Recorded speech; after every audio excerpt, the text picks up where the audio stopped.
Estamos de volta aqui direto do nosso estúdio do podcast da FAMUP, no nosso evento do Smart City Park. E agora quem fala comigo é o Luiz Calduro, ele que é diretor da Inova Educação e também da Neuroedu. Seja muito bem-vindo. Obrigado, bom dia, Larissa. Bom dia. Um prazer. Começa explicando para a gente qual o serviço que a Inova Educação presta e também a Neuroedu. Tem alguma diferença entre as duas? Então, vamos começar, tá? Hoje, né, a gente trabalha com dois eixos, tá? Dois eixos temáticos, que são a tecnologia educacional e a educação inclusiva, tá? Quando a gente fala, né, do selo de tecnologia educacional e temas transversais, a gente está falando da Inova Educação, tá? Que envolve desde robótica educacional, né, plataformas digitais, plataformas com inteligência artificial, né, então todo esse contexto, laboratórios de ciências, matemática, tá, a gente apoia os municípios na implementação desses espaços, né, dentro das redes. E quando a gente olha para a educação inclusiva, a gente trabalha com o nosso selo, que é a Neuroedu, né? E o que é que a gente fala da educação inclusiva?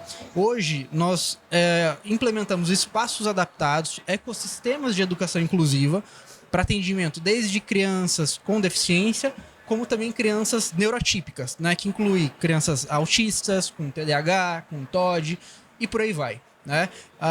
Hoje, né, a gente olhando para o cenário aqui regional, né? Nós temos presença de escritórios em Caruaru, né, também aqui na Paraíba. E na Paraíba nós já temos algumas iniciativas, né? Quando a gente fala da educação inclusiva, né, de Cajazeiras, por exemplo, com o nosso projeto, que é o projeto da Sala Azul, tá? Que se trata de um ambiente adaptado, tá? Todo incluído o contexto de tecnologias educacionais, inteligência artificial, os materiais concretos para trabalho com essas crianças e toda a parte de tematização. Então a gente leva todo esse contexto para os municípios, né? Além também, como eu falei, dos projetos de tecnologia educacional, robótica com inteligência artificial.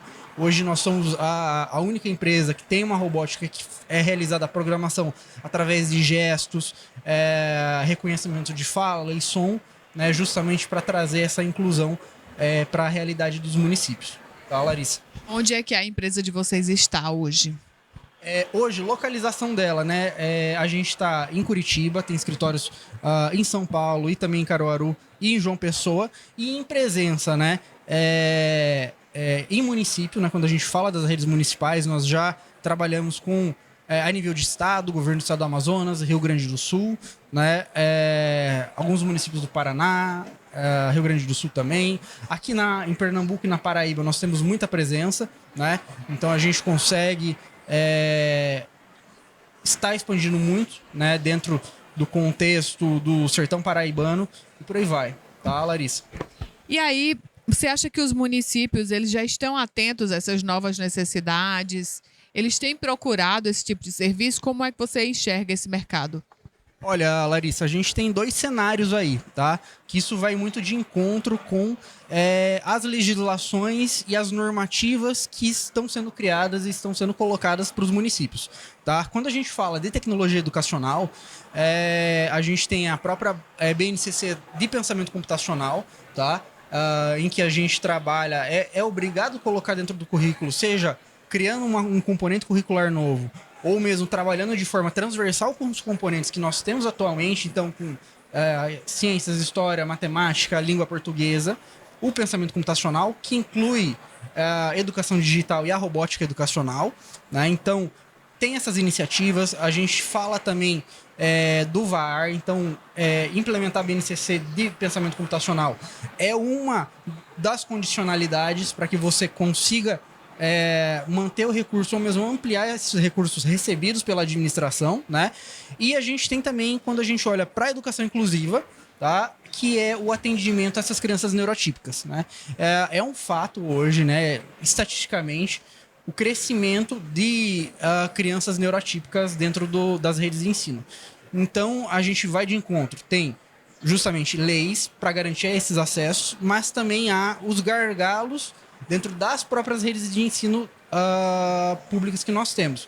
Então a gente tem uma procura muito mais pela problemática que se tem do que, quando a gente fala da educação inclusiva, do que para o atendimento das leis, tá? Então, acaba sendo feito o atendimento da legislação, mas é muito mais pelo desafio que os gestores têm, né, para lidar com esses alunos, para conseguir fazer esse trabalho com essas crianças, né? Porque hoje, né, quando a gente fala de política educacional, entrou uma avenida, né, uma vertical muito importante, que é a equidade, que é falada, né? Então, há essa necessidade de se incluir essa criança, não se pode excluí-la, né? Então, o gestor ele precisa ter mecanismos, né, e recursos para conseguir trabalhar e desenvolver essa criança. Pois bem, daqui a pouco tem uma palestra sua. Eu queria já que você desse um spoiler para a gente aqui sobre a sua palestra. Pronto, Larissa. A palestra, né, eu estou trazendo a temática que vai ser justamente, né, que aqui a gente está falando de cidades inteligentes, né, aqui é o Smart Cities Park. Então, o que é que eu vou estar trazendo nessa palestra? Justamente, a cidade inteligente, né, ela começa pela escola pública, né? A gente tem aí, né, um arcabouço que a gente precisa olhar, que é a inovação e a inclusão, né? A gente não pode só pensar, né, quando a gente olha para as cidades inteligentes, só em digitalização, internet das coisas, né, conectividade, mobilidade e eficiência energética, né? A gente precisa trabalhar com uma base, né, que é justamente o contexto educacional. Por quê?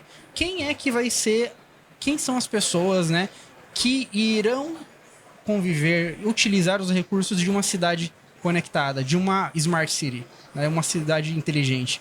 Então a gente precisa olhar para esse arcabouço, para essa base, né? E como que é feito isso? A gente incluindo, trabalhando, né, com todo esse contexto metodológico que a gente tem, né? A gente tem cases do que deu certo e do que deu errado, e a gente pode extrair isso, né, como ver as melhores práticas para tentar fazer dar certo aí, onde a gente quer fazer esse trabalho. Quais são as práticas que são inspiradoras hoje?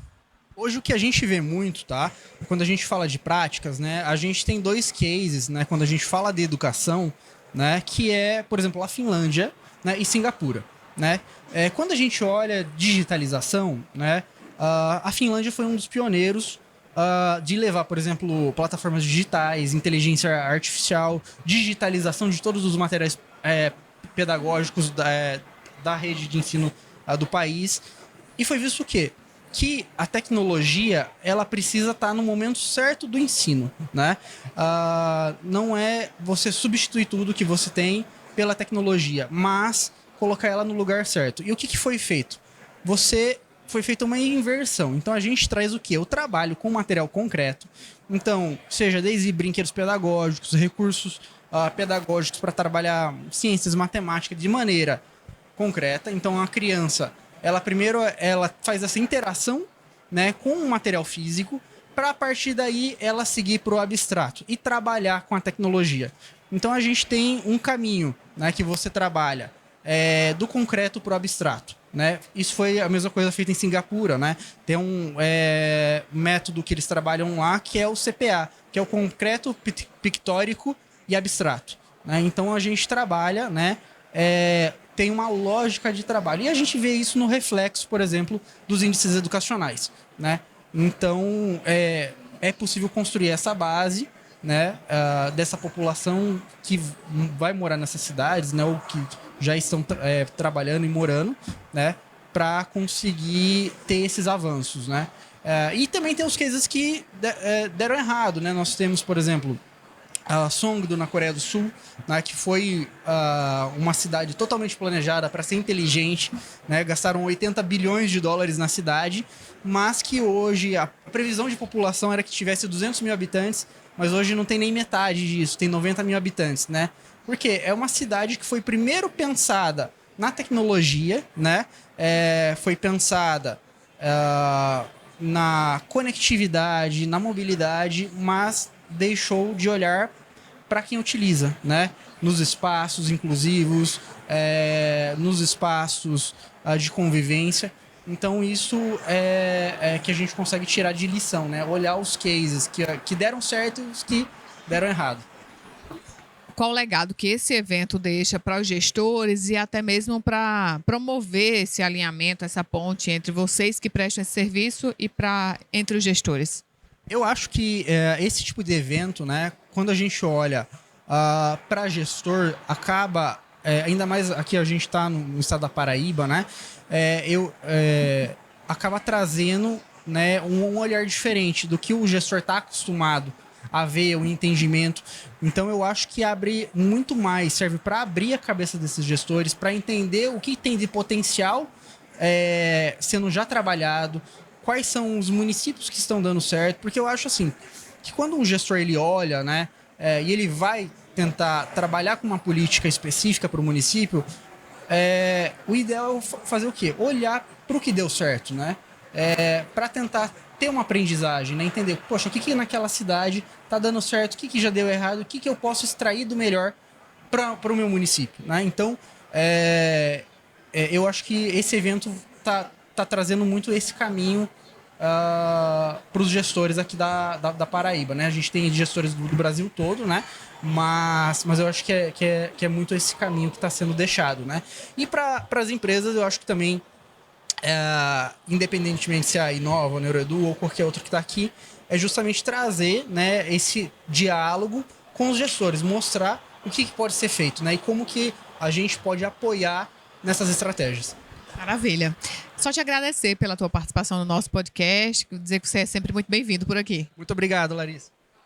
Pessoal, a gente volta daqui a pouco com mais entrevistados, aqui direto do nosso estúdio da FAMUP, do nosso podcast, direto do Smart Cities Parks. Até mais.